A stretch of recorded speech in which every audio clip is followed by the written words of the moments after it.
Hello everybody, how are you doing? It's your boy, it is Snake Martin, and I'm back with another video for you. Today, we are going to be discussing whether or not Silent Hill 3 is worth your time in 2024 and beyond.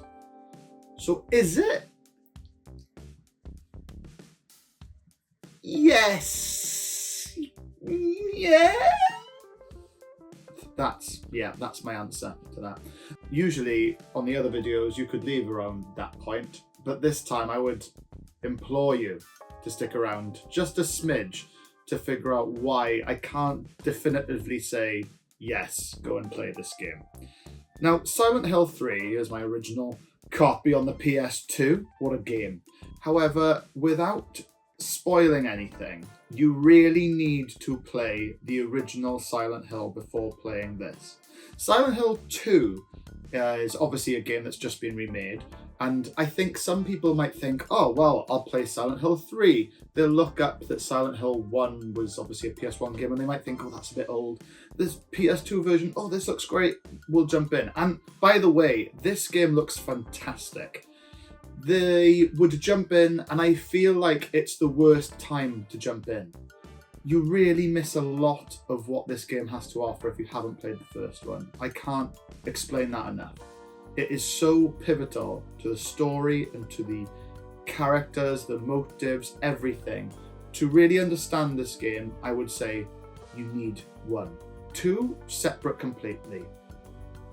This and 1, they go in tandem. They need each other to make themselves stronger.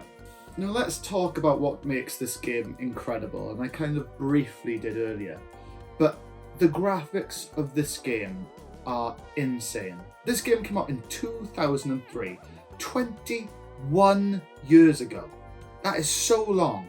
However, the graphics on this game genuinely rival, I would say, games that come out today. Maybe not the AAA ones, maybe some of the lower kind of indie games. Honestly, the graphics are insane.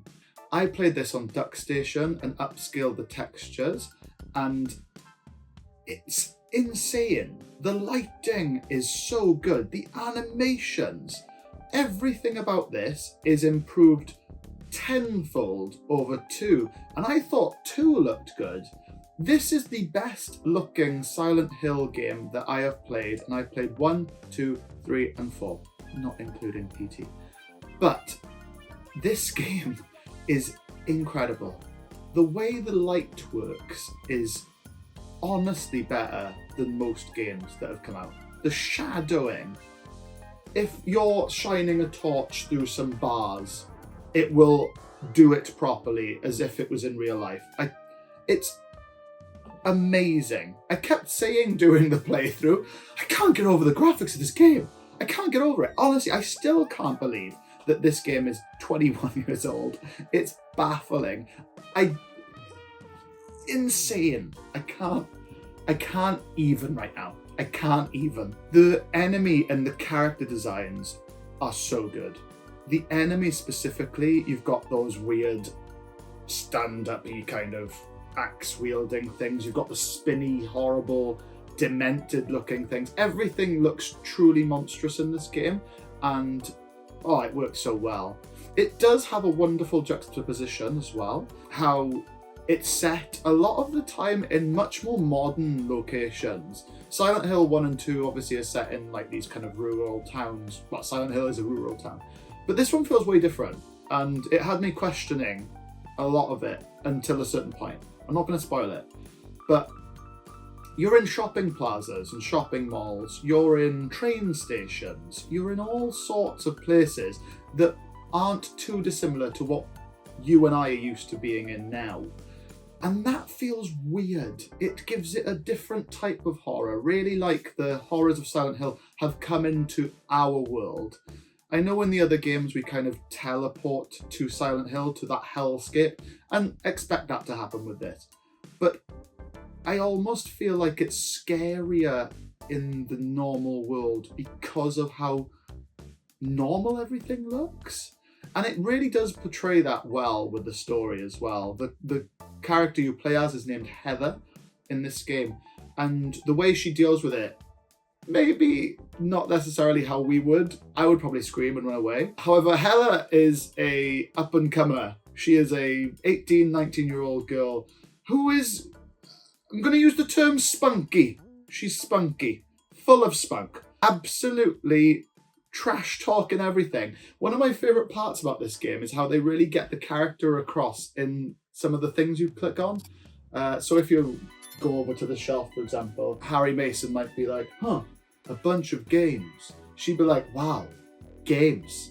Who plays all these games? We're a dork. And that's like basically what she says. So the characterization of Heather, I actually think, is one of the better ones in the entire franchise. I really do like how they've done that, and I think they do honestly do it best in this game. The other ones, you do feel more like the music is back as well. So expect those kind of automata, droney sounds, that mechanical, all of that is back. And is it as good as the other ones? I would say it's just as good. I don't think they improve on 2 on that aspect. I think they do it well. The story on this one is very cryptic while telling you a bit more. In Silent Hill 2, it was a lot more piecing things together like a jigsaw. This feels more like you've come into it a bit later on and you're trying to figure out what happened before. And that, I think, is why you need the first one, truthfully. I think without that, you really do miss a big chunk of what makes this game good. It goes back to being around cults and almost like religion and God a little bit as well, which I think was missed with the original, with the sequel. I think that was missed with the sequel, but still great in its own right. But I have to explain, if you are coming off of the back of the remake and you come into this game and you think, Silent Hill 1 looks too old, I'm not going to bother with that. I really think you should, by the way. I'm just going to jump into 3, upscale it with DuckStation, whatever. I don't think you'll enjoy it as much. I really don't think you will. I thought this game was fine. The gameplay was great. Like, it was fine, but it felt like a step back until a certain point where I was like, wow, everything clicks. And at that point, everything was just, I was just mind blown. I was honestly mind blown. And I don't want to spoil it, and I don't want to say why, but it will hit you at a very specific point. People in the comments might discuss it. I can't stop people from spoiling a 21-year-old game, but I can try. And yeah, I loved this experience. For me, if you played 1, I wholeheartedly recommend that you play this. It is amazing. If you haven't played 1, I just think you're missing out on so much story. And I think the whole point of these is the story. The games are fine. You know, they're good survival horrors, but the story is what makes these games memorable. And without that, I don't think this is worth playing at all. So for me, yes, 100%. Go and play this. You should play this in 2024 and beyond. But make sure you play the first one first, because you will miss out so much on an amazing adventure and experience. So my final thoughts on this is that it isn't just a game, this one. I almost feel like it's art, more so than the others, purely from a perspective of how good the game looks. It's going to creep you out. It is scary. You feel very strong in this game, and that's quite a fun thing to experience. The story is very good, and it does do a lot of conventions that games in the future do, which I really enjoyed. You do revisit some locations from 2, which is always exciting. And yes, I absolutely recommend that people jump into this, but make sure you play the first one first. So yeah, if you agree with me or not, tell me in the comments. I'd love to hear about it. If you liked the video, please hit the like, hit the subscribe if you haven't already. You know what to do. I'm just going to remind you. So what is next? The last one I played is Silent Hill 4, and that will be a very different video. But until next time, take care and toodaloo.